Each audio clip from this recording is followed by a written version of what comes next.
Gálatas capítulo 4, nós vamos ler do versículo 1 até o versículo 7. Perguntei ao pastor Evaldo quanto tempo eu podia falar.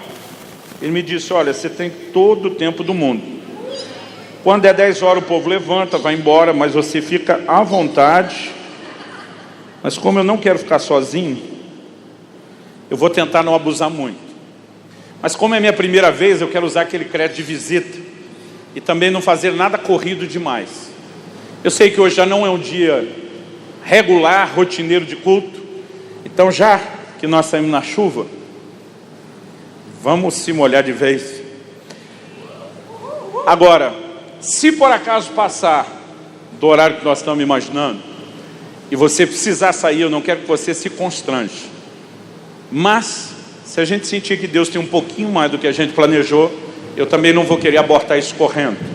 Então, até o fim, a gente descobre como vai ser e chega a um acordo. Pode ser? Vira para o irmão ao seu lado e fala para ele: é sério, não esquece meu livro de presente depois. Gálatas, capítulo 4, a partir do versículo 1. O texto diz assim: digo, porém, que enquanto o herdeiro é menor de idade, em nada difere de um escravo, embora seja dono de tudo. No entanto, ele está sujeito a guardiães e administradores até o tempo determinado por seu pai. Assim também nós, quando éramos menores, estávamos escravizados aos princípios elementares do mundo. Mas quando chegou a plenitude do tempo, Deus enviou seu Filho, nascido de mulher, nascido debaixo da lei, a fim de redimir os que estavam sob a lei, para que recebêssemos a adoção de filhos. E porque vocês são filhos, Deus enviou o Espírito de seu Filho ao coração de vocês, e ele clama: Abba, Pai. Assim você já não é mais escravo, mas filho. E por ser filho, Deus também o tornou herdeiro. Amém. Glória a Deus. Pai, nós clamamos a ação do Teu Espírito, o Espírito Santo da verdade, iluminando os olhos do nosso entendimento, guiando-nos não apenas na compreensão, mas na aplicação da palavra. Que venha aquela aplicação personalizada que só o Senhor pode produzir dentro de cada um de nós. Pai, nós oramos que aquilo que o Senhor falou por boca do profeta Isaías também se cumpra. Que a Tua palavra cumpra o propósito para o qual tem sido enviada. E desde já nós nos antecipamos em Te dar glória, honra e louvor, pela certeza daquilo que o Senhor fará. Nós oramos em nome de Jesus. Amém. Amém. Eu olho para esse texto e percebo algumas palavras que podem ser classificadas como chaves. A palavra filhos, a palavra herdeiros, mas também a frase aqui: até o tempo determinado, ela é de suma importância. E não podemos deixar de fora a ideia e o conceito, que depois de no versículo 1 e 2, Paulo falar de algo que os estudiosos discutem, se era um costume ou uma lei no Império Romano. Ele usa isso como uma alegoria que tem aplicação a nós. No versículo 3 ele começa dizendo: assim também nós. Então nós precisamos de fato entender qual é a abordagem e a sua aplicação. Se o que Paulo cita nos versículos 1 e 2, que o filho, enquanto herdeiro, ainda que seja dono de tudo, ele está nivelado a qualquer escravo na casa, ele tem que ficar debaixo do cuidado de guardiães, de administradores, até o tempo determinado pelo pai. Se isso era costume ou lei, para nós não importa. Na literatura antiga nós encontramos referências de que em certos lugares do Império Romano isso era lei. Mas também em outras literaturas encontramos referência de que isso era costume. Provavelmente essa variação podia depender da região. Mas o fato é que Paulo usa isso, costume ou lei, como um paralelo espiritual, como uma lei espiritual para nós. Então o que era para eles já não importa mais. O que importa é que isso é um paralelo, é uma alegoria, uma parábola que diz respeito a gente. Uma análise do texto, naquela linguagem bonita e técnica que os teólogos gostam, numa exegese do texto, a gente precisa reconhecer que a intenção inicial de Paulo é falar que no tempo da lei nós estávamos como esse filho que é tratado como escravo, mas que agora, vindo à plenitude do tempo em Cristo Jesus, nós somos elevados ao status do filho que já pode desfrutar da sua herança. Basicamente essa é a razão primária da comparação que ele faz. No entanto, nós não podemos negar que mesmo para nós que já estamos vivendo a nova aliança, sendo tratados como filhos e herdeiros, ainda tem um paralelo que cabe para nós. Que o filho, enquanto é menor, enquanto ainda não cresceu, trocando em miúdos, enquanto ainda não alcançou maturidade, ele não pode usufruir da herança plena. Ainda que seja dele por direito, o pai restringe até um tempo determinado e diz: vamos garantir que essa criança tenha desenvolvido primeiro o básico, através do cuidado, a versão atualizada diz tutores e curadores. Então havia cuidado, mas havia também educação, havia ensino. Por quê? Havia uma intenção clara de preparar essa criança, de conduzi-la a um lugar de maturidade, para que então, com essa maturidade, ele pudesse administrar a herança que estava sendo liberada para ele. Nós precisamos entender que na vida cristã há alguns princípios que são essenciais se a gente quer viver tudo aquilo que Deus tem para nós. A igreja oscilou entre dois extremos. Entre a época em que deixou de entender que toda a relação com Deus era baseada na fé, e cerca de 500 anos atrás, na nossa clássica e histórica reforma protestante, voltou-se a levantar a bandeira de que o justo é salvo pela fé, não é pelas obras. E a mensagem da fé foi gradualmente sendo restaurada. Até décadas recentes, onde o ensino sobre a fé ganhou uma proporção nunca antes vista. Um movimento que no mundo inteiro, principalmente na década de 60 e 70, começou a trazer uma clareza do entendimento sobre fé. Nos tirou de um extremo, eu diria que para outro. Qual é o outro? Tem muito crente que acredita que tudo que ele precisa para conseguir tudo que Deus tem para ele é mera e simplesmente fé. E eu quero te dizer que isso não é verdade. É lógico que sem fé nós não vamos a lugar nenhum. Sem fé é impossível agradar a Deus. Nós não vamos receber nada do que Deus tem para nós sem fé. Agora, isso não significa que só fé seja tudo que nós precisamos. Em Hebreus 6,12, a Bíblia fala que nós temos que nos tornar imitadores daqueles que pela fé e perseverança herdam as promessas. Você não vai herdar a promessa só com fé. Você precisa de fé e perseverança. Ou, dependendo da versão, longanimidade, paciência. Porque fé e perseverança caminham de mãos dadas. O apóstolo Pedro escreve no capítulo 1, no verso 5 da sua segunda epístola, e diz: acrescentai a vossa fé. Então a fé já está lá porque ela é vital, ela não está em discussão. Mas ele diz: acrescente, some, aumente algo mais a fé, acrescentai a vossa fé. E ele começa a falar de algumas virtudes. Entre elas, ele fala do conhecimento. E à medida que ele vai falando dessas virtudes, ele diz assim: porque se em vós houverem e abundarem essas coisas, vos será amplamente concedida a entrada no reino eterno de nosso Senhor e Salvador Jesus Cristo. Significa que para entrar lá, eu e você vamos precisar mais do que fé. Não tem jeito de chegar lá sem fé. Mas não há nenhuma proposta bíblica que nos ensine que para chegar lá, a gente faça isso só com fé. E um dos ingredientes para viver a plenitude do que Deus tem para nós é maturidade. No entanto, essa é uma chave tão poderosa e ao mesmo tempo tão ignorada. Eu não diria desprezada, porque a maioria de nós não deixa isso de lado por um desprezo intencional. Mas muitas vezes, por ignorar sua importância, a gente não valoriza. É lógico que eu quero falar dessa chave de acesso à herança plena, que é a maturidade. Mas eu vou pedir uns minutinhos seus de paciência, para antes de falar do caminho para a própria herança, a gente valorizar um pouco a própria herança. Por quê? Culturalmente falando, nós somos um povo que na sua grande maioria desconhece o que é herança. Meu pai, quando foi para a glória, deixou um terreno parcelado que não estava quitado e um carrinho velho. Nos deu o melhor legado de fé e educação que eu poderia ter, e eu sou grato a Deus. Mas dinheiro mesmo, ficou pouca coisa, que a gente fez questão que mamãe consumisse, Em outras palavras, não ficou nada para os filhos.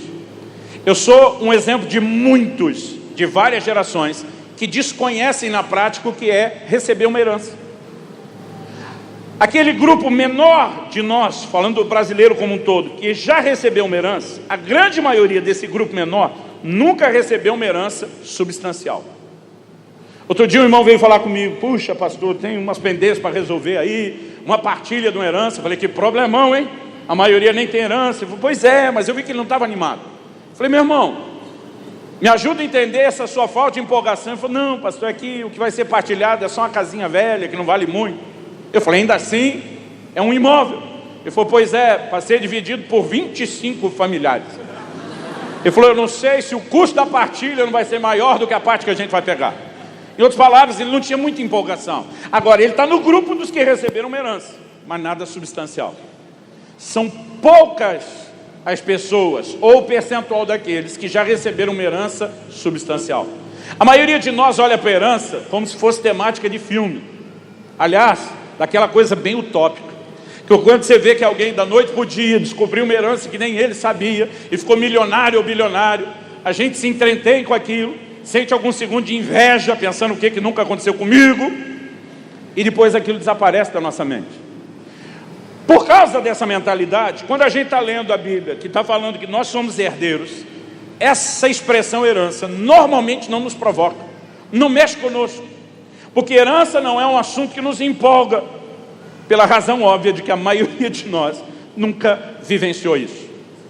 Agora, não adianta eu valorizar a maturidade como um meio de acesso à herança e você não valorizar a herança. Se você não valorizar o destino, você não vai valorizar o caminho para chegar lá. Então me permita falar um pouquinho da sua herança. Quando a Bíblia diz que nós nos tornamos filhos e portanto herdeiros, Paulo em Romanos 8 ele repete um discurso muito parecido com o de Gálatas 4, com uma exceção. Em Romanos 8,17 ele usa uma expressão que não está aqui em Gálatas 4. Ele diz que nós somos herdeiros de Deus e co-herdeiros com Cristo. A palavra co-herdeiro significa herdeiro juntamente com. Significa que se você quer saber o quão herdeiro de Deus você é só descobrir o quão herdeiro o próprio Jesus é. Porque a Bíblia diz que nós somos co-herdeiros com eles. Nós somos tão herdeiros de Deus quanto o próprio Jesus é. Você acha que isso é coisa pouca? O apóstolo Paulo escrevendo aos Coríntios, ele diz em 1 Coríntios 3:22, tudo é vosso. Outro dia eu estava falando desse assunto, o irmão falou, não, pastor, esse tudo é meio retórico, não é não?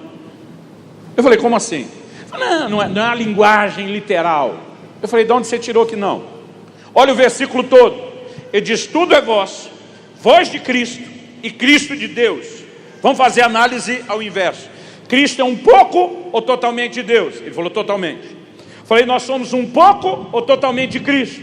Ele pensou, não sei se ele pensou, pela lei da redenção somos totalmente, pela prática de entrega nem sempre, mas ele falou, somos totalmente de Cristo. Falei, pois bem, Cristo é totalmente Deus, é literal, não é retórico.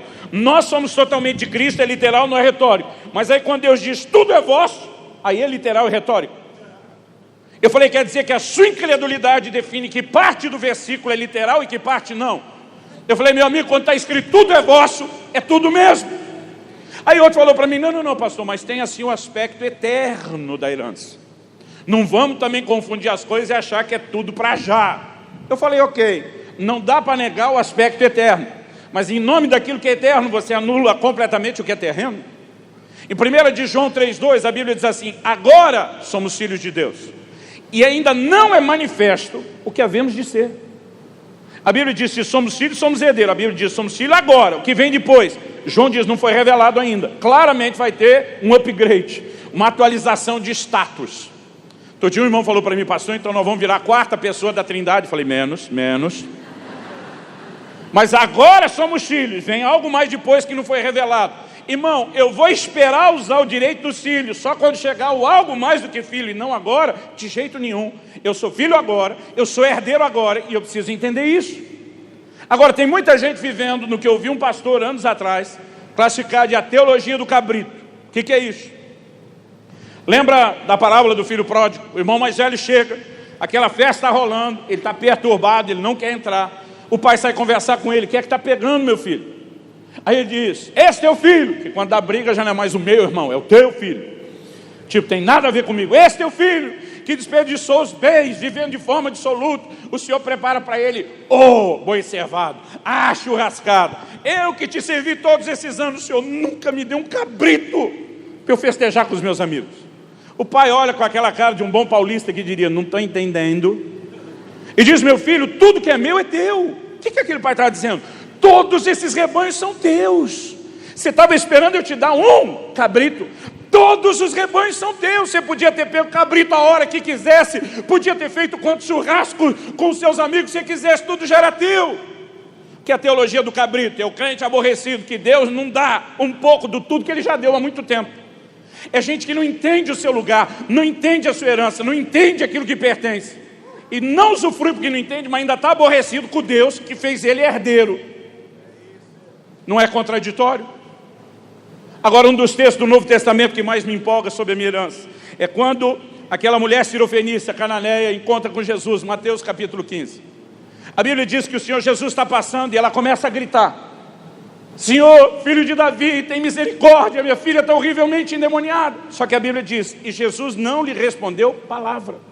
Jesus vai passando direto. Na definição da minha filha e da adolescente, Jesus deixou a mulher no vácuo. Falou nada, ignorou a mulher. Mas ela, não se dando por vencido, porque a fé é persistente, é teimosa, ela ativa o que eu chamo do modo barraco. Jesus passa, não fala nada, vai indo, ela diz, levanta a voz. Ela começa a gritar, Jesus, filho de Davi, tem misericórdia da minha filha. Jesus ainda não está respondendo mesmo com a gritaria. Os discípulos correm Jesus.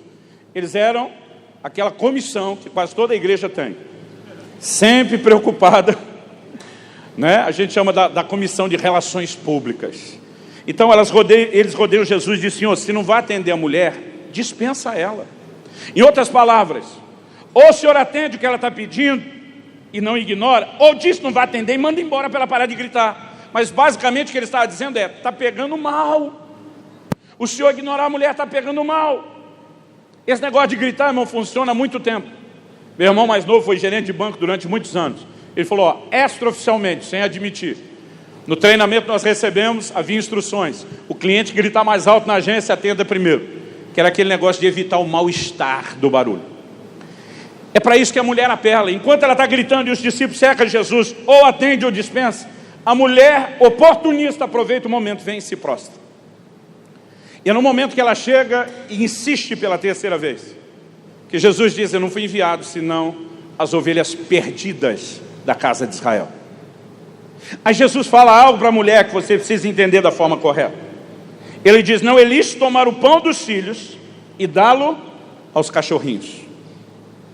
Outro dia um irmão falou para mim, pastor, eu entendi direito o que eu estou lendo aqui. Jesus chamou a mulher de cadela. Eu falei, não. Falei, o que é a parada aqui? Eu falei, olha, cão é um termo pejorativo, negativo na Bíblia. De fora ficam os cães, não deis aos cães o que é santo. Mas esse tem um cachorrinho aqui, fala do animal de estimação, daquele bichinho que tem o convívio dentro de casa. Na linguagem dos nossos dias, o tal do pet. Agora, ele convive na casa, ele tem acesso à casa, ele é recebido em casa, ele talvez seja amado e celebrado em casa, mas não é parte da família. Então o que Jesus está falando tem uma perspectiva que merece ser entendida devidamente. Eu lembro que anos atrás, já faz bastante tempo, acho que isso foi em 2006, era febre naquela época em Curitiba, e acredito que aqui não foi diferente, isso teve em muitos lugares do Brasil, a gente colocar uns adesivos de família, de desenho dos membros da família na parte de trás do carro. Tinha isso aqui também? Então eu colei um adesivo, daquele representava o pai, a mãe e 2 menores dos filhos, um menino e uma menina, que é a nossa família, eu, a Kelly, Israel e a Alice. Mas meus filhos começaram a campanha dizendo, pai, tem que colar o adesivo de um cachorrinho. Eu dizia, por quê? Ele dizia, porque o cachorro também é da família. Eu dizia, o cachorro não é da família. Pai, ele mora com a gente, ele vive com a gente. Eu digo, mas não é da família. E eles insistiam que era. Um dia vi um deles chamando o cachorro e ainda botando o sobrenome Subirá no nome. Falei, pode parar! Isso aí não é sobrenome de cachorro, não. Aí um dia, para resolver o impasse, falei, gente, reuni os dois. Falei, vocês vão parar de chamar esse bicho de Subirá e querer colocar ele no adesivo da família. E nós vamos deixar quem entende das coisas resolver o assunto. Fui abrir nesse texto. Falei, Jesus disse, não é lícito tomar o pão dos filhos e dar aos cachorrinhos. Na perspectiva de Jesus, filho e cachorro estão em posições diferentes. Os dois olharam para mim e falaram assim, apelou, hein? Mas nunca mais insistiram no assunto do cachorro. Então vamos entender o que Jesus está falando? Quando ele diz, eu não fui enviado, senão as ovelhas perdidas da casa de Israel, ele está falando para uma mulher gentia, que não era da linhagem de Abraão. Do que Jesus está falando? Uma perspectiva teológica maior nos remete a entender que Paulo, quando escreve aos Romanos, ele diz que tem salvação para todo que crê. A salvação é para todo mundo, por favor, diga amém. Ele diz, E nisso não há acepção de pessoas. Deus não vai escolher um para ser salvo, outro não. Ele diz, no entanto, há uma ordem. Ele diz primeiro do judeu, depois do gentil. Por conta de uma aliança feita com Abraão, Israel recebe uma oportunidade antes dos gentios. Por isso que João escreve, veio para o que era seu, mas os seus não receberam. Depois disso então, mas a todos quantos o receberam, e agora nós os gentios somos incluídos, deu-lhes o direito de serem feitos seus filhos. Deus não faz distinção de valor entre um grupo e outro, mas havia uma ordem. Então em Mateus 10, quando Jesus envia os discípulos, ele diz, não pare em aldeia de samaritano, não saúdem, nem se enrosquem com nenhum gentil, vão antes as ovelhas perdidas da casa de Israel. E Jesus está cumprindo essa ordem. Agora essa mulher que não é judia está pedindo para ser atendida, e Jesus diz, ei, não é lícito tomar o pão dos filhos e dá-lo aos cachorrinhos. O que é que Jesus está dizendo? Você não é parte da família. O fato de você ter acesso à casa, liberdade, ser benquista, até querida aqui dentro, não faz de você alguém que está na mesma posição dos filhos. E agora ele está falando de Israel. E a mulher não só entende como ela entra no jogo, na parábola. É dizer verdade, senhor. Mas os cachorrinhos comem das migalhas que caem da mesa dos filhos. Ela diz, eu me ponho no meu lugar. Eu não estou na posição de filho, mas cá entre nós, os filhos não estão aproveitando tudo que o senhor está dando. Então, sem usurpar o direito dos filhos, me deixa pegar a rebarba, me deixa pegar um pouco da sobra, daquilo que eles desprezaram. Agora, irmão, pensa comigo, Jesus olha para essa mulher e diz, grande é a sua fé. O que é que Jesus viu nessa mulher? A gente tem que perguntar o que é que ela viu. Se com sobra, migalha que cai da mesa dos filhos, já tem cura e libertação para a sua casa, o que é que não está à sua disposição? Quando você entender o seu lugar como filho, se assentar à mesa para usufruir aquilo que é seu. Nós temos uma herança gloriosa, mas nós estamos vivendo como escravos, não como filhos. Não é porque Deus não disponibilizou isso, é porque nós nem entendemos a herança e nem entendemos o caminho para ela. Então, se você estiver um pouco mais empolgado com a sua herança, vamos avaliar um dos principais acessos para ela. Enquanto não há maturidade, nós não podemos acessar a herança plena. E maturidade precisa ser entendido na perspectiva espiritual.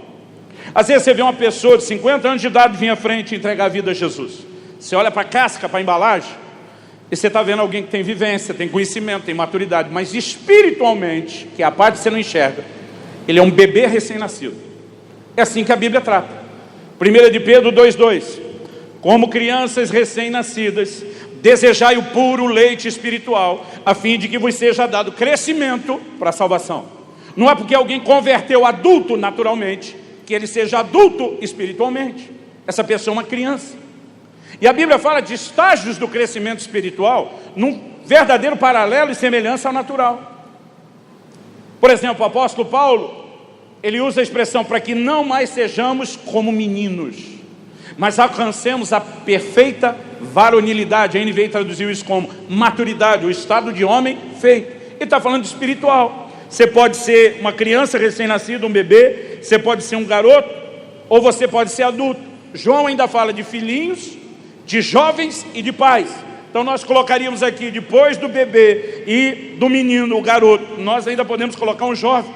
Talvez já está mais perto da fase adulta, mas não completamente pronto. Isso significa que há uma necessidade de crescimento que envolve o processo de amadurecimento.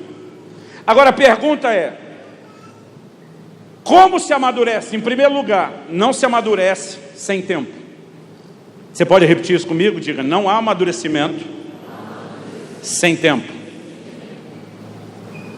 Em Marcos 4, de 26 a 29, Jesus diz, o reino de Deus é semelhante a um homem que plantou uma semente na terra. Aí ele diz, quando a semente germina, primeiro vem a erva, depois vem a espiga, depois o grão cheio na espiga, mas só quando tiver maduro é que vai passar a foice para colher. Você não planta num dia para colher no outro. A semente vai ter que germinar, a erva tem que brotar, depois crescer. Aí não adianta apenas que o grão apareça na espiga. Tem que esperar amadurecer para colher. E esse processo envolve tempo. Quando ele diz que o reino de Deus é semelhante a isso, ele está dizendo que há um paralelo entre o natural e o espiritual. Alguém não nasce de novo num dia para estar maduro no outro. Aliás, é por isso que em 1 Timóteo 3,6, Paulo falando daqueles que seriam levantados para serem líderes, bispos, ele diz que não seja neófito. A palavra neófito significa novo na fé, nascido de novo, de fé recente. Porque alguém que é novo na fé ainda não teve tempo para amadurecer e poder assumir esse nível de responsabilidade. Então, não há maturidade sem tempo. O que leva alguns de nós às vezes a concluir, então só o tempo resolve tudo? Também não. Em Hebreus 5,12, a palavra de Deus diz: quando vocês já deveriam ser mestres, em razão do tempo decorrido, que é o tempo de fé, ele diz: vocês têm necessidade de que, de novo, se vos ensine os princípios elementares dos oráculos de Deus. Ele está dizendo, pelo tempo de janela, o tempo de cristianismo, vocês tinham que estar ensinando os novos, mas tem que aprender de novo o beabá da fé. Em outras palavras, o tempo pode passar e alguém pode não crescer e não amadurecer. Então, se maturidade não vem sem tempo, mas só o tempo também não garante, o que é que nós precisamos entender? Processos. Assim como no natural, no reino espiritual, existe processos. Eu creio que Deus quer que a gente entenda isso. Então me deixe dar uma volta, antes de falar dos processos, e fazer uma espécie de, além do ensino bíblico, uma espécie de desabafo aqui. Outro dia um irmão da igreja, num tom bem queixoso, falou para mim: pastor, essa nova geração é muito mimada. Eu olhei para ele e falei, disparei na lata. Falei: quem foi que mimou? Porque eu falei: você está queixando da nova geração ser mimada, mas eu quero saber quem foi que estragou eles. Falei: a escultura saiu ruim e a culpa agora é da pedra. Eu falei: a nova geração só é muito mimada, e eu estou de acordo com ele, pelo menos na perspectiva da nossa geração, porque nós não fizemos direito o trabalho. E onde foi que nós erramos? Em vez de andar pelas veredas antigas, os caminhos pré-estabelecidos, a gente achou que tinha soluções melhores do que aquilo que nos formou, do que aquilo que é o modelo bíblico. E nós nos tornamos a versão dos pais softs. É mais bonito chamar soft do que chamar de mole. Irmão, quando a gente olha para a palavra de Deus, havia uma visão, uma perspectiva de entendimento do que era criar filho, diferente do que nós estamos vivendo hoje em dia. Um dia desse eu falei para um casal querido, gente próxima que eu amo. Eles têm um filho só. Fiz a pergunta: estão pensando em ter mais um filho? Porque você sabe que a vida é uma eterna cobrança. O camarada está solteiro, a gente fica lá: quando é que vai namorar? Está namorando, quando é que vai noivar? Noiva. Quando é que vai casar? Casa. Quando é que vai ter um filho? Tem o primeiro, a gente diz: quando é que vai ter o outro? E aí tem o outro, e vão perguntar sobre o terceiro, não para. Eu perguntei para esse casal: vocês estão pensando em ter mais um filho? Que o menino já estava um pouco crescido. Mas o pai me respondeu assim, na lata, direto, objetivo, mostrando que não tinha mal o que pensar, porque já tinha pensado bastante. Ele olha para mim e diz: de jeito nenhum. Eu até assustei com a ênfase dele. E eu, curioso, falei: por que não? E ele de novo respondeu na lata, mostrando que não tinha muito mal o que pensar. E disse: porque é muito caro ter filho. Agora vamos analisar o que esse camarada estava dizendo. Ele era o tipo de pai mesquinho, avarento, que não quer gastar dinheiro para os filhos? Não, pelo contrário. Ele é alguém que queria dar tanto do bom e do melhor, que ele já fez as contas. Ele disse: para criar um filho dando aquilo que eu acho que eu deveria dar, eu só aguento pagar a conta de um. Então, ele não está dizendo isso porque não quer investir. Ele está dizendo isso porque ele acredita que ele tem que investir muito.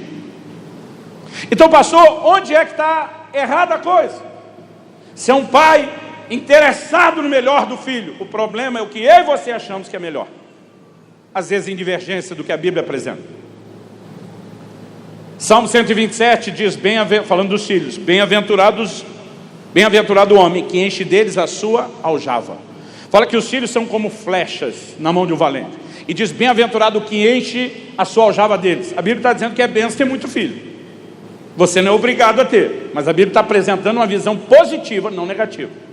Por quê? O argumento bíblico é: não será envergonhado quando tratar com seus inimigos à porta.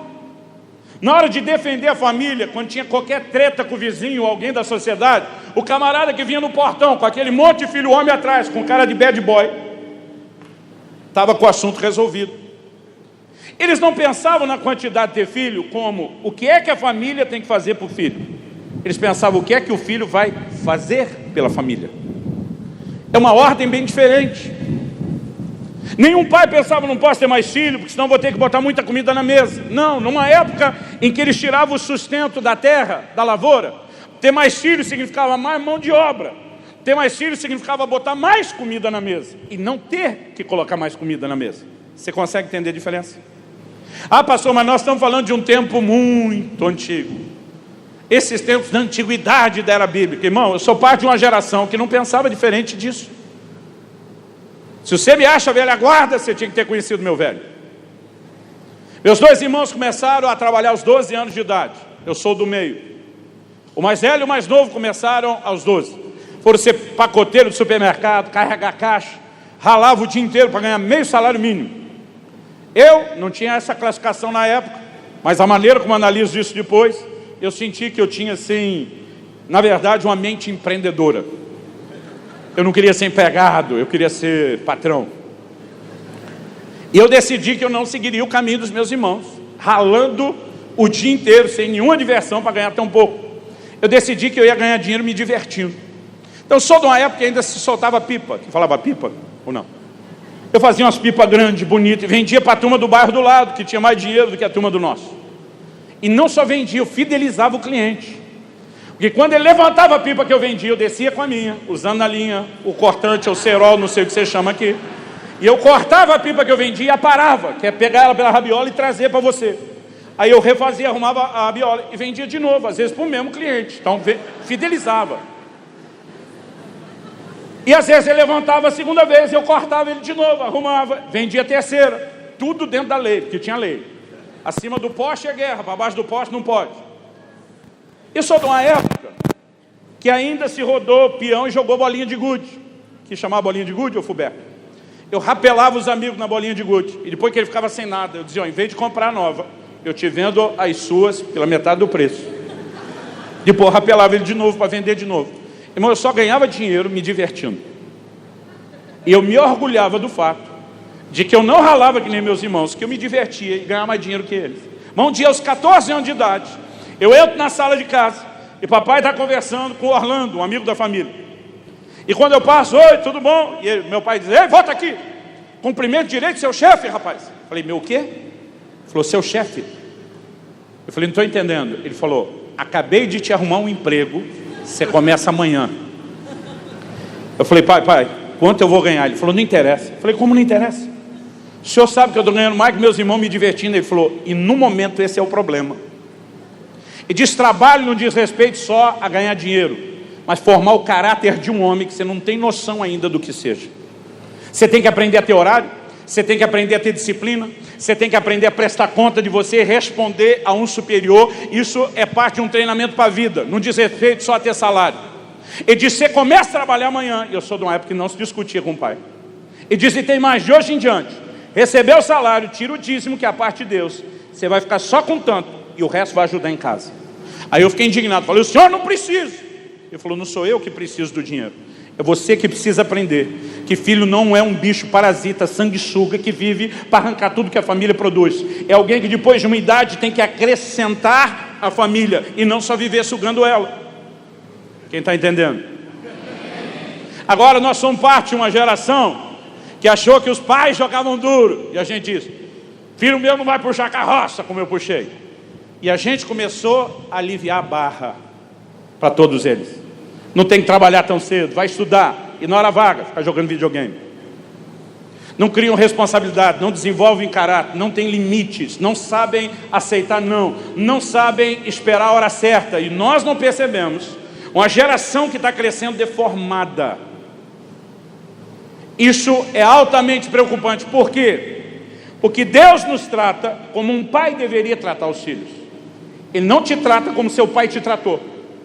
Ele te trata como um pai deveria tratar. E se o seu pai não te colocou limites, você não vai conseguir entender o relacionamento com Deus. Porque Deus não vai te deixar sem limites só porque seu pai não te deu. Não é porque você não recebeu correção que Deus como pai vai deixar de te corrigir.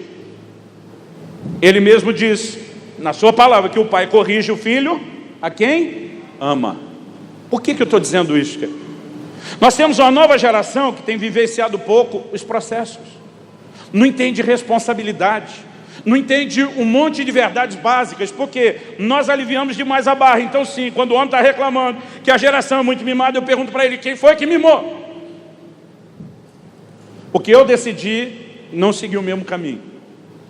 Eu falei para meus filhos, vocês não vão me amar tanto agora, como quando alcançarem a maturidade e entender melhor o que foi que eu fiz com vocês. Meu filho, aos 8 anos de idade, foi estudar fora. Ganhou uma bolsa de estudos nos Estados Unidos. Eu falei, filho, glória a Deus que a gente não vai pagar o estudo. Mas viver custa. Morar custa. Ah, pai, eu tenho o salário do serviço que eu presto à distância. Falei, ótimo. Mas na hora que você fizer o câmbio, não dá para o começo. Ah, eu tenho um mantenedor que Deus levantou e me abençoa todo mês. Aleluia, glória a Deus por isso. Mas pode juntar os dois juntos e não dá. Ele falou, isso que nós estamos falando de você viver o modo mais simples, barato e econômico da vida de um estudante. Eu vou ter que te ajudar todo mês com valor, para acrescentar o mínimo que você precisa para sobreviver. Então vamos ter uma conversa aqui. Agora deixa eu explicar antes. O jogo foi maduro com meu filho, porque aos 8 anos de idade o menino já estava falando em casar. Então talvez não fosse esse detalhe, não teria sido tão duro. Eu falei, filho, se apaixonou por uma menina que não foi só você. Todo mundo em casa apaixonou por ela. É a filha do meu pastor e discipulador. Eu falei, é a nora dos sonhos da sua mãe e minha. É a cunhada dos sonhos da sua irmã. Todo mundo quer que você case com ela. E eu não tenho nenhum problema que você case logo. Mas primeiro, você tem que aprender a ser homem. Você acha que aos 8 anos de idade tu está muito maduro. Mas deixa eu te dizer, você não chegou onde você precisa não. Então, você quer minha bênção, eu vou dar. Mas nós vamos acelerar o seu processo. Falei, a geração de meus pais chamava de botar na estufa. Ele me olha e, hã? Ele não entendeu o que era aquilo. Se algum de vocês já viu papai, mamãe, ou vô ou avó embrulhando banana no jornal, colocando debaixo do forno, é disso que nós estamos falando. Acelerar a maturação. Eu falei, vou te botar na estufa. E quando ele me fez, com a cara do entende, falei, vou te explicar com aquele outro versículo apócrifo, que saiu lá do filme Tropa de Elite. Vai ser eu batendo na sua cara dizendo, 02, pede para sair. E vendo até onde você aguenta. Eu falei, então, primeira lição, você tem que aprender a ser responsável. E a primeira área de responsabilidade, seu orçamento. Você tem que aprender a viver com o que você ganha. Então preste atenção. Todo primeiro dia do novo mês que vai iniciar, eu te mando dinheiro. Você tem a obrigação de fazer esse dinheiro durar até o último dia do mês. Porque se você gastar antes do mês terminar, eu não te mando dinheiro antes. Então como você vai fazer é problema seu.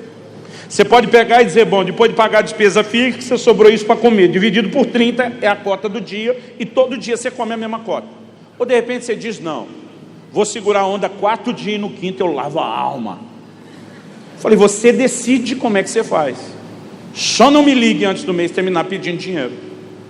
Porque eu te prometo, eu te garanto, e meu filho sabe, quando a gente fala lá em casa, é que nem o decreto dos reis da Média e da Pérsia, é irrevogável. Falei, só não me ligue pedindo dinheiro. Fechou? Ele, fechou. Me repita tudo disso, você entendeu o porquê? Repetiu. Primeiro mês tudo bem, segundo mês tudo bem. No final do terceiro mês, a gente falava praticamente todo dia. E ele começa aquela conversa no WhatsApp. Então, pai. Sim, então, pai. Qualquer pai já sabe o que é que vem depois. Falei, então o que, meu filho? Ele falou, será que o senhor não podia? Ele falou, eu sei que ainda falta 3 dias para terminar o mês. Mas será que o senhor não podia me adiantar o dinheiro do próximo mês? Falei, não. Ele falou, o senhor está sem dinheiro? Falei, não, o dinheiro está na conta. Mas então por que o senhor não pode? Falei, porque nós temos um trato. Eu só te mando o dinheiro quando vira o mês. Ele falou, pai, são só 3 dias. Falei, te digo a mesma coisa. São só 3 dias para você esperar. Ele falou, não, pai, é que, na verdade, meu dinheiro acabou. Falei, filho, o problema é seu. Ele falou, não, pai, o senhor não está entendendo a gravidade. Eu não tenho o que comer. Eu não tomei café da manhã hoje, eu não almocei. E eu não tenho pra onde correr, é por isso que eu estou te ligando. Eu falei, filho, deixa eu te dizer uma coisa, diante de Deus, eu vou dizer isso para você. Eu falei para ele, jejua. O menino estava lá no IHOP de Kansas City, tinha que pagar 4 horas por dia na casa de oração. Eu falei, você não foi aí para buscar Deus? Falei, que eu saiba, tu já fez pelo menos 2 jejuns, 3 dias na água e não morreu. Não é agora que você vai morrer. Falei, pai, o senhor está brincando? Falei, tô não. Jejua. E se você achar que está difícil, já que é fim de semana, não vai ter aula mesmo, já vá para a casa de oração, deita no chão, não precisa nem levantar, passa 3 dias deitado, porque dinheiro para comida não vou te mandar não. Pastor, isso não é um pai, é um monstro. Eu diria o contrário, os da atualidade não estão sendo pais, estão sendo moles demais. Eu falei para ele, daqui 3 dias eu te mando a grana. E botei o menino para jejuar, jejum compulsório. É lógico que a sabedoria nos ensina a não falar nada para a mãe do menino.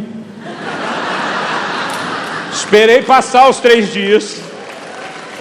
Aí fui conversar com a minha amada esposa, mãe do meu filho. Falei para ela, esse seu filho é uma benção, não é não? Ela, claro que é. Depois que ela já está, claro que é. Ela falou, por que você está falando isso? Eu falei, tu acredita que o menino fez um jejum de 3 dias na água? Aí ela falou assim, glória a Deus. Ela falou, glória a Deus. Eu falei, pronto, está preparada. Falei, tá certo que eu tive uma participação nisso. Ela olhou e falou, você é um pai incentivador. Eu falei, amor, agora dessa vez acho que foi mais do que um incentivo. Ela falou, como assim? Eu falei, foi meio compulsório. Ela parou e falou, o que é que você não está me contando? Eu falei, não, eu estou te contando. Que o menino jejuou, que não foi só incentivo, que foi compulsório. A parte só que falta terminar é que ele me ligou, dizendo que o dinheiro acabou, para eu mandar dinheiro antes. E eu falei que não. Ele falou, pai, eu não tenho como. Eu falei, jejua. E eu só mandei o dinheiro depois. Porque se eu socorro o menino no primeiro mês que ele não se cuidou, ele vai virar um folgado que pede ajuda todo mês e não aprende a levar a sério isso. Eu falei para ela, minha cabeça ficava fritando dentro de mim, dizia, tu tá maluco, tu tem um filho crente, um menino abençoado, tá exagerando, mas no meu coração eu sabia que era o Espírito Santo, testemunhando o meu espírito, não negocie, mantenha a sua palavra, ensine ele a forma de andar. Eu falei, então é o seguinte, antes que você fale o que sua cara está me dizendo, você fez isso com o meu nenê, ele não é nenê, ele já é maior de idade. Ela falou, tudo bem. E deixa eu dar uma palavra para as mães aqui. Mamães queridas, se não fosse o amor de vocês para os filhos, vou falar envolvendo os meus, vou falar de mim como filho, a gente cresceria tudo lesado. Deus, na sua sabedoria, fez de vocês uma fonte inexplicável de amor, de suporte e de consolo. E ai de nós se não tivesse. Mas quando Deus olhou para os filhos em crescimento, Ele entendeu que eles não precisavam só de uma mãe que ama. Ele entendeu que eles precisavam de um pai que ensina e estabelece limites. Tentar ter isso do lado de cá, sem o amor do lado de lá, descompensa. Mas só esse tratamento de amor, sem limites, estraga.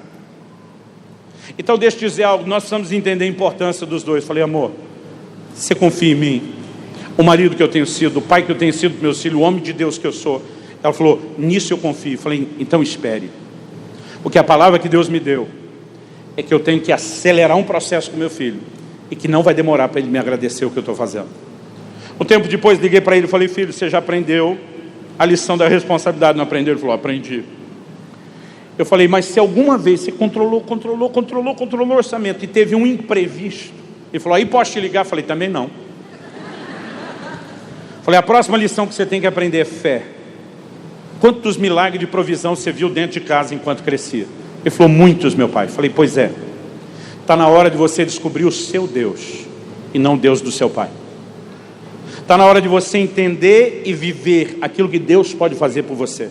Então, se mesmo você cuidando, vivendo a lição da responsabilidade, surgiu um imprevisto, aprenda agora a depender de Deus. Aprenda a descobrir o cuidado de Deus por você. Aprenda a exercer sua fé e ver a mão de Deus mover em seu favor. Então, se acontecer de novo, não me ligue. Mas não jejue na marra só porque faltou dinheiro para comer. Vá orar a Deus. Alguns meses depois, acho que foi 2 meses depois do compulsório, o dinheiro dele acabou 2 dias antes de terminar o mês. É lógico que ele sabia que não podia me ligar. Pensou, para quem jejua 3, 2 está mais fácil. Mas quando ele foi lá para a casa de oração orar, ele falou, Deus, mas não quero jejuar na marra dessa vez. Eu fico me lembrando do que meu pai falou. E ele falou, eu quero conhecer o meu Deus provedor, não o Deus do meu pai. Eu quero ter as minhas experiências. Ele começou a orar. E quando ele orava, teve uma hora que acendeu aquela faísca de ignição da fé. E o Espírito Santo falou no coração dele, vá para a cafeteria agora. Ele saiu da casa de oração, foi para a cafeteria. Ele está na fila para encurtar a história. Quando a última pessoa antes dele está sendo atendida e vai pagar a conta, o menino para, olha para trás e fala alto, para o Israel poder ouvir agora, virando para frente, diz: o que esse menino atrás de mim quiser, hoje é por minha conta. Meu filho falou: não, cara, que isso? Falei: meu filho, tudo duro, sem dinheiro na fila, esperando milagre. A pessoa te oferece e diz não. Falei: pai, foi a surpresa, o susto, não sei. E o cara continuou insistindo, falou: não, eu faço questão, vou pagar. Ele disse: não, o cara insistiu tanto. Ele falou: tá bom, eu vou querer um copo de café. Aí ele falou: você não veio aqui só para beber café? Não, café está ótimo. Aí ele virou para um funcionário e falou: você conhece ele? Conheço. O que ele costuma comer? Ele gosta desse tipo de muffin aqui, dá um desse também. Pagou, pegou o troco, colocou no bolso do meu filho e falou assim: isso é o que Deus falou com você agora há pouco na casa de oração. Irmão, a fé do menino surtou.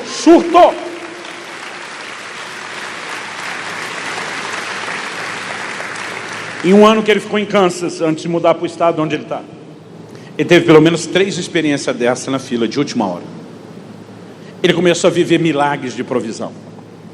Mas chegou um momento onde ele falou: pai, eu quero a sua bênção para casar. Eu falei: filho, você tem minha bênção, mas a minha Bíblia diz, minha Bíblia é a coisa mais sarcástica que alguém pode te dizer, porque a gente pressupõe que não haja Bíblias diferentes. Falei: a minha Bíblia diz: deixará o homem, seu pai, sua mãe, se unirá à sua mulher. Quando você toma a decisão de casar, você está cortando o cordão umbilical. Falei: eu determinei algo e me preparei desde que você era menino. Eu vou investir nos seus estudos até o fim, não importa quando você casar. Mas eu não coloco um dinheiro para manter a sua casa e a sua família. Então você só vai decidir isso se você tiver cacife de olhar no olho do seu sogro e dizer: eu vou cuidar bem da sua filha. Eu falei: você não tem que dar nada de tão exagerado em termos de conforto no início, mas você tem que dar o mínimo da dignidade para ela. Vamos fazer as contas, quanto custa a vida de casado, mesmo que você está mudando de estado e o custo de vida ali é mais barato. Qual é o mínimo do mínimo do mínimo que você precisa? E fizemos as contas. E ele descobriu que ele tinha um furo de $500 no orçamento dele. Eu falei: filho, $500 por mês são $6.000 no final do ano. Você não pode casar sem isso. Eu falei: o problema é que entre o seu casamento e até liberar o seu green card, minha filha, minha nora, ela tem cidadania americana. Falei: até você ter permissão de trabalho, porque seu visto de estudante não permite isso, você tem no mínimo 3 meses, pode ser 6. Eu falei: você não pode começar com trabalho formal. Então nesses primeiros 6 meses, pelo menos, você tem o furo do $500. Qual é o plano? Ele falou: eu guardei dinheiro para isso, eu consigo segurar esses meses. Eu falei: eu não vou te dar um tostão depois. Ele falou: pai, o senhor me ensinou não só a ser responsável, mas depender de Deus. Eu não vou te pedir nada. Falei: ok, vai em frente, tem minha bênção, pode casar. Casou, voltou da lua de mel. Passou uns dias, acho que na mesma semana, ele me liga, falou: pai, o pastor da igreja da Priscila, com quem ele casou, me fez uma proposta de trabalho. Falei: é mesmo? Falou: é. Ele quer que eu assuma a liderança aqui dos jovens e dos adolescentes da igreja e me ofereceu um salário de $2.500 por mês. Falei: tá de brincadeira, filho? Tu cobre o buraco do 500 e pode poupar $2.000 por mês? Ele falou: seria isso. Falei: seria como? Ele falou: falei para ele que só aceito se for como voluntário, que eu não quero ganhar nada. Falei: meu filho, tu tá maluco? Você tem uma família para cuidar. Ele falou: pai, você me mandou vir para cá com a mentalidade de dar, não de receber. Você me ensinou não só a ser responsável, mas ser um homem de fé e um homem que ouve o Espírito Santo. Então eu vou te responder o que eu respondi para o pastor: fique olhando de perto e você vai ter a chance de ver Deus cuidando de mim. Pensei, criei um monstro. Fiquei imaginando as dores de barriga que eu dava nos meus pais quando eu decidia dar os passos de fé. Para encurtar a história, naquele mesmo mês que ele rejeitou o salário, ele postou uma canção no canal dele no YouTube, que em um ano teve 50 milhões de visualizações. A canção puxou os outros vídeos do canal e, encurtando a história, só de monetização do YouTube, ele recebeu no primeiro ano mais do que o salário que a igreja teria oferecido. Mas não foi só isso. Esse menino tem vivido de milagre atrás de milagre. No início de 2018 ele me liga e diz: pai, lembra do jejum compulsório? Eu falei: lembro. Ele falou: lembra que um dia o senhor disse que eu ainda ia te agradecer? Eu falei: tenho certeza que isso vai acontecer. Ele falou: pois é, eu achei que ia demorar, mas eu estou ligando para te agradecer. Ele diz: eu não estaria onde estou hoje em Deus, eu não seria o homem que eu sou hoje para minha casa, se você tivesse jogado mole em vez de duro comigo. E disse: naquele momento que você me obrigou a jejuar, se o Senhor tivesse escolhido aliviar, o Senhor teria me poupado de algo muito mais valioso. E diz: mas porque o Senhor não preferiu me poupar do desconforto, o Senhor me permitiu descobrir maturidade. Eu falei: você conseguiu entender isso na época? Ele falou: não, pai. Eu falei: você ficou com raiva? Ele falou: raiva eu acho que já é muito. Eu fiquei um pouco indignado. A primeira coisa que eu pensei foi: que pai é esse que nega comida para o filho? Mas depois eu pensei: não é justo pensar dessa forma do meu pai. Ele falou: eu decidi que eu iria avaliar você por toda a sua performance e não por uma situação específica. Ele falou: então eu pensei que o Senhor foi na minha vida desde o momento que eu nasci, em todo o meu crescimento e desenvolvimento. O Senhor sempre esteve ao meu lado, o Senhor sempre me deu suporte, o Senhor sempre foi parceiro, o Senhor me ensinou, o Senhor se sacrificou por mim. Então não é justo eu olhar aquele momento, aquela lição, e dizer que o Senhor é o pai que não quer dar comida.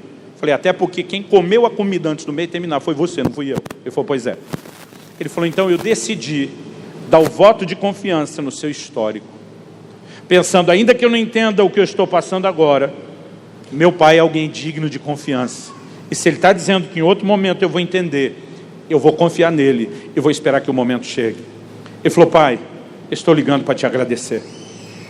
O que você fez pode ter gerado uma indisposição inicial minha. Ele falou: imagino até da mamãe. Falei: sua mãe só soube depois. Ele falou: mas eu estou te agradecendo. Enquanto nós falávamos, o Espírito Santo falou comigo e diz: eu quero que você comece a ensinar maturidade à igreja. Ele disse: seu filho está pronto para passar por processos que eu tenho para ele, porque você não poupou de processos naturais. Mas há uma geração em crise de fé, porque não entende a maneira como eu vou lidar com eles. Irmão, deixa eu te dizer algo. Você não pode avaliar Deus pelo seu sentimento de abandono do momento, porque Deus não é aquilo que você está sentindo no momento. Você tem que olhar o histórico todo dele. E quando você olha o histórico todo, você descobre que ele não mente, que ele não falha, que ele é fiel mesmo quando nós não somos. Aliás, a fé se apoia no caráter de Deus. Paulo diz: eu sei em quem eu tenho crido. A gente não crê numa coisa, a gente crê numa pessoa que é digna de confiança e acima de qualquer suspeita. Então eu estou aqui hoje não apenas para te dizer que você precisa entender processos, mas que o Pai Celestial não vai te poupar dos processos, porque Ele prefere deixar que você passe pelo desconforto, do que ao poupar você do desconforto, poupar você da maturidade. Agora, uma geração que já não tem mais isso em casa, não entende a relação com Deus. Aí vai ler Tiago 1:2. Irmãos, tende por motivo de grande alegria passados por várias provações. E ele não entende. Porque papai me mimou, me criou dentro de uma bolha, não deixou passar por nada, porque o Deus amoroso deixaria.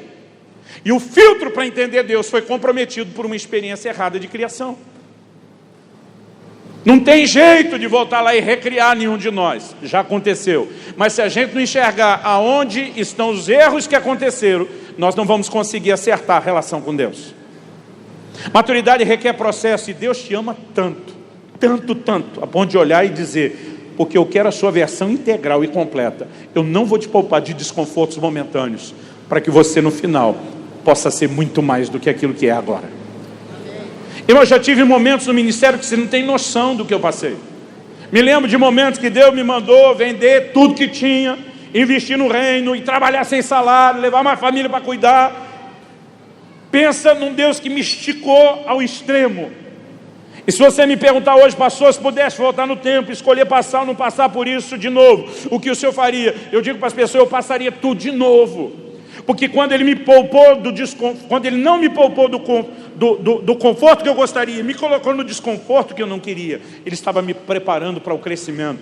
E hoje, meu querido, ele pode me dar, junto com o conforto que eu não tive naquela época, níveis de conquista diferenciado, porque esses processos nos ajudam. Tiago diz isso. Porque a prova da vossa fé vai produzir perseverança, vai produzir experiência. Paulo escreve aos Romanos e fala da mesma coisa, ainda inclui esperança. Deus usa processos. Mas uma geração que quer driblar processos, porque não os passou dentro de casa, vai ficar patinando no mesmo lugar, sem experimentar o devido amadurecimento e, consequentemente, sem nunca usufruir a plenitude da herança que está à sua disposição. Há um grito do coração de Deus para que a gente não só entenda, mas se sujeite aos seus processos. Quem está entendendo, diga amém. Vamos ficar em pé para parecer que está acabando.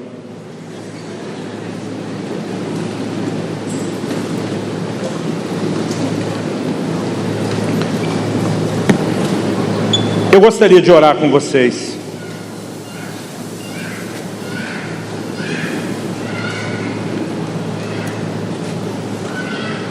É lógico que é muito difícil falar de um assunto tão extenso em tão pouco tempo. É por isso que eu escrevi um livro inteiro sobre maturidade e crescimento. E eu quero te encorajar a adquirir. Nós precisamos entender os processos. Em 1993, 25 anos, quase 26 anos atrás, meu ministério estava 1000 por hora, bombando. Com 19 e 20 anos de idade, eu já falava em ginásios cheios. Via sinais, prodígios, milagres. Quando começamos o ano 93, a agenda toda do ano estava cheia e comprometida. 94 a gente não tinha aberto ainda, era só para atender convites internacionais. Tudo ia 1000 por hora. Mas em agosto de 93 eu tive um acidente de carro, que só não tirou minha vida por um milagre de Deus. Mas ainda que Deus tenha milagrosamente me poupado, o acidente gerou uma crise gigantesca. Porque eu ficava dizendo para Deus nas minhas orações: dizia, Senhor, eu sou grato que o Senhor me deixou vivo, mas eu perdi tudo o resto. Tinha acabado de trocar de carro, não tinha feito seguro ainda. Pensei, quando chegar em Curitiba, que eu estava de mudança, eu faço. E o carro deu perda total antes de chegar. Todas as minhas malas, minha biblioteca, tudo que eu tinha de importante estava dentro do carro na mudança. E o que não estragou, com o carro caindo na ribanceira num dia de chuva, foi roubado enquanto a gente era atendido no hospital. Eu não conseguia olhar para nada daquilo como algo bom. Durante mais de um ano eu fiquei em crise. Porque eu dizia para Deus, eu tenho certeza, eu falava para Deus, que isso é coisa do cão, do miserável, do Satanás. Só que eu dizia para Deus, pelo que eu entendo na Bíblia, o diabo só pode tocar com permissão. Falei para Deus, ou minha ou sua. E eu dizia para Deus, e nós dois sabemos que não fui eu que dei a permissão. Paulo escreve aos Efésios, diz, não deis lugar ao diabo. Isso não significa que um crente acorde e pela manhã preencha o formulário, vem por meio dessa autorizar o miserável do Satanás, fazer uma devassa na minha vida. Mas quando eu e você pecamos e não nos arrependemos, nós estamos abrindo espaço para aquele ataque. Eu dizia para Deus, eu apelo para o Supremo Tribunal Celestial, em última instância. O Senhor sabe que não fui eu que dei o lugar. O que é que eu estava dizendo para Deus? Só sobrou você. Por que o pai amoroso faria uma coisa dessa? E sabe qual era a pior parte? Ele não me respondia nada. Silêncio. Eu sou uma pessoa que gosta de uma boa argumentação e discussão. No início do casamento, Deus me deu uma mulher muito meiga, muito amável, doce. Eu dizia para ela, se você me ama, briga comigo, discuta comigo. Porque às vezes ela dizia, não, tá bom. Se você acha que é assim, eu dizia, não é porque eu acho que vai ser assim. Se você não concorda, vamos esgotar o assunto. E o silêncio é uma coisa que me faz um mal terrível. Mas Deus não falou nada, por 1 ano e 3 meses. Aquele acidente me fez parar a agenda de um ministério itinerante. Meses depois, nessa interrupção, me levou para Guarapuava, no interior do Paraná, onde eu passei a fazer aquilo que eu dizia que eu nunca faria, ser pastor de uma igreja local. Depois de quase 1 ano à frente daquela igreja, chegou o dia da nossa ordenação, do nosso reconhecimento. E quando os pastores estavam orando, impondo as mãos, eles começaram a liberar palavras proféticas. Miguel, Tomás, Francisco, você conhece a turma toda. Mas um deles, o Francisco, quando impôs as mãos e começou a falar, eu nunca tinha visto ninguém revelar, na linguagem do bom pentecostal, o profundo e o oculto do coração de alguém, como fizeram comigo. Esse cara falou dos segredos do meu coração. Mas ele entrou num nível assim tão profundo que depois, num outro momento, fui falar com ele. Falei, cara, que profecia foi aquela? Que eu nunca vi na minha vida uma coisa que nem aquilo. Ele falou para mim, eu não estava profetizando. Eu falei, como que você não estava profetizando? Se aquilo não é profecia, era o quê? Ele falou, Luciano, na hora que eu impus as mãos sobre você, eu tive uma visão aberta de um anjo de Deus ao seu lado. Eu falei, como assim visão aberta? Ele falou, vi como você está me vendo. Ouvi o anjo falar comigo como você está me ouvindo. E disse: e esse anjo que se colocou em pé do seu lado disse: fui enviado da parte do Deus Altíssimo, Todo-Poderoso. Falou: porque você tem uma preocupação muito grande com esses ministérios. Apontou para mim e para os outros 2 colegas. Mas ele disse assim: o Senhor quer tranquilizar o seu coração e manda te dizer que eles estão no lugar certo, na hora certa, fazendo a coisa certa. Eles estão nas mãos do Senhor. Não há motivo para que você se preocupe. Eu entendo a preocupação daquele pastor. Eu brinco que hoje nem eu teria ordenado eu mesmo daquela época. Mas depois de gerar essa tranquilidade, o anjo aponta para mim, estava do meu lado, e disse: quanto porém a estes? E foi aí que o caldo entornou para o meu lado. Ele disse assim: ele é rebelde, ele não aceita o tratamento de Deus na vida dele. Eu nunca tinha ouvido essa expressão, tratamento de Deus.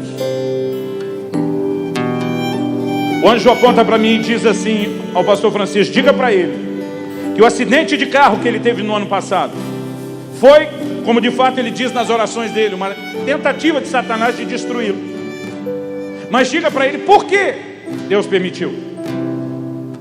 Ele disse: o ministério dele estava crescendo mais rápido do que a capacidade dele de se deixar ser tratado por Deus. E era só uma questão de tempo, o sucesso se transformaria em fracasso. Ele iria sucumbir debaixo do peso do próprio ministério.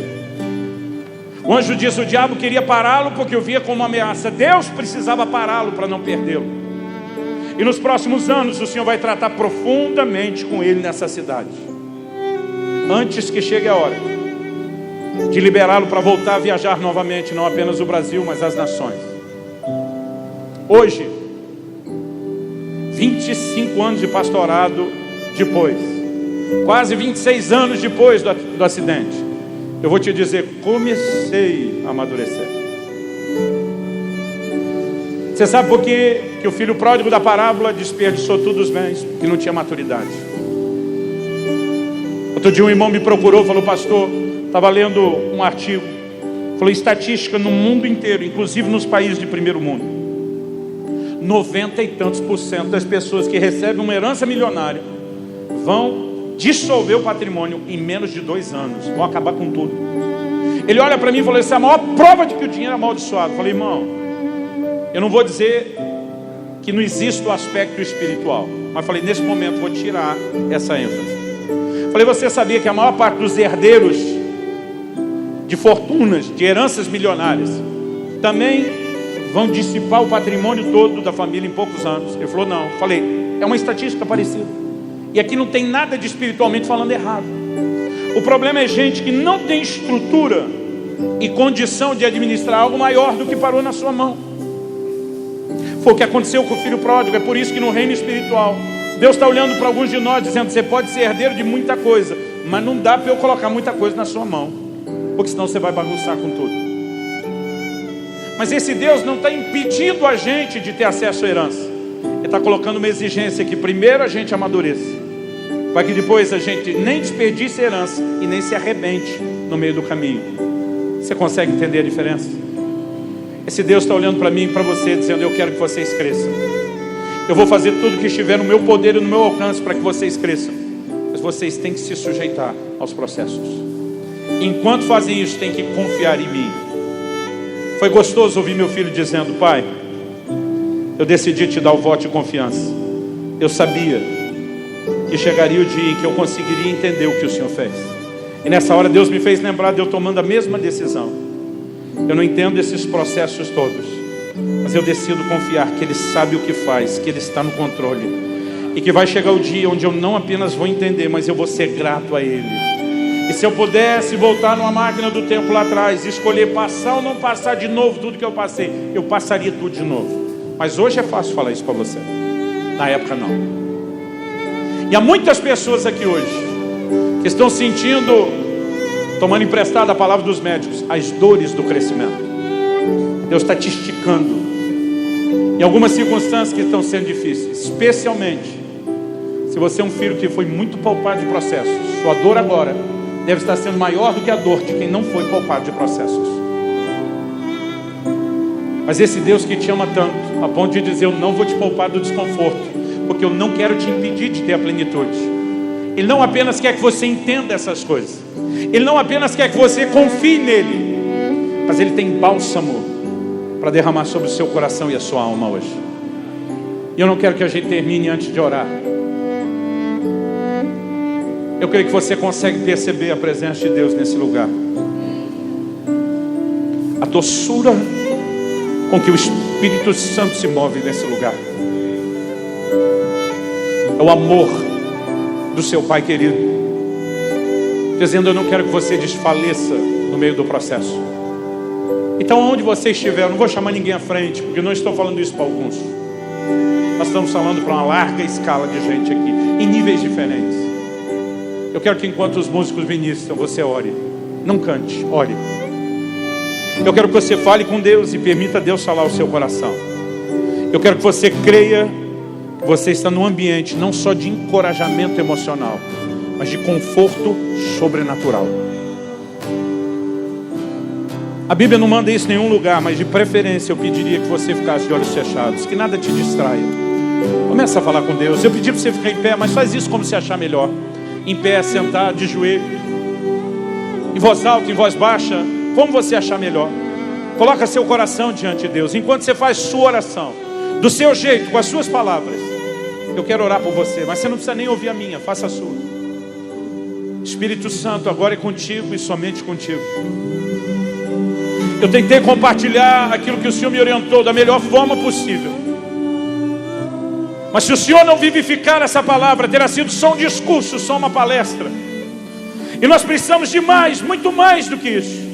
Sopra teu fôlego de vida. Vivifica a tua palavra em nós. Traz entendimento espiritual. Traz aquela aplicação personalizada que te clamamos no início. E cumpre o propósito pelo qual tua palavra tem sido liberada. Não apenas aqui e agora. Porque ao sairmos deste lugar não queremos te tratar como uma torneira a ser fechada ou interruptor de uma lâmpada a ser desligado. Nós clamamos graça e favor do Senhor sobre cada um neste lugar. O teu toque, o teu conforto. Espírito Santo Consolador, envolve-nos. Envolve-nos.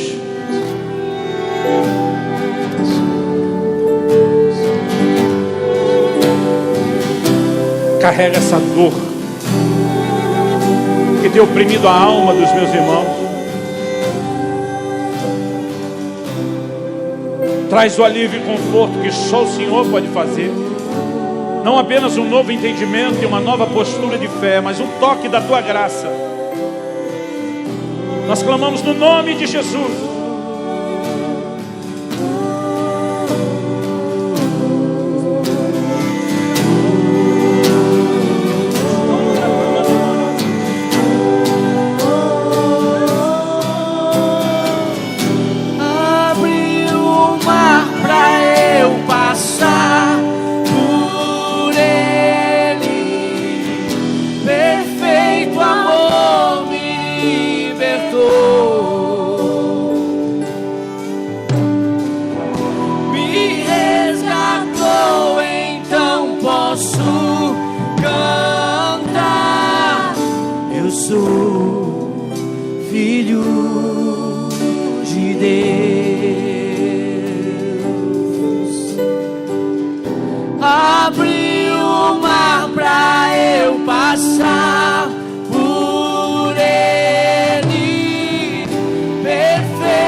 Coloque sua vida diante de Deus.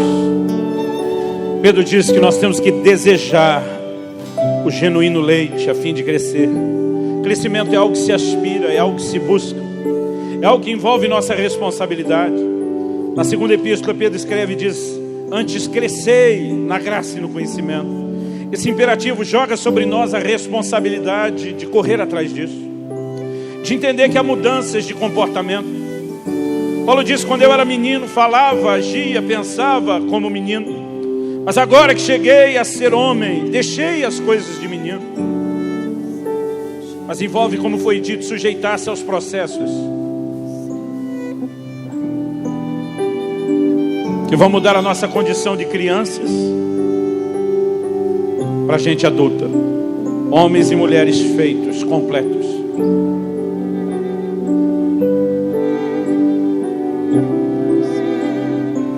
Que a graça do Senhor seja abundante e intensa na sua vida.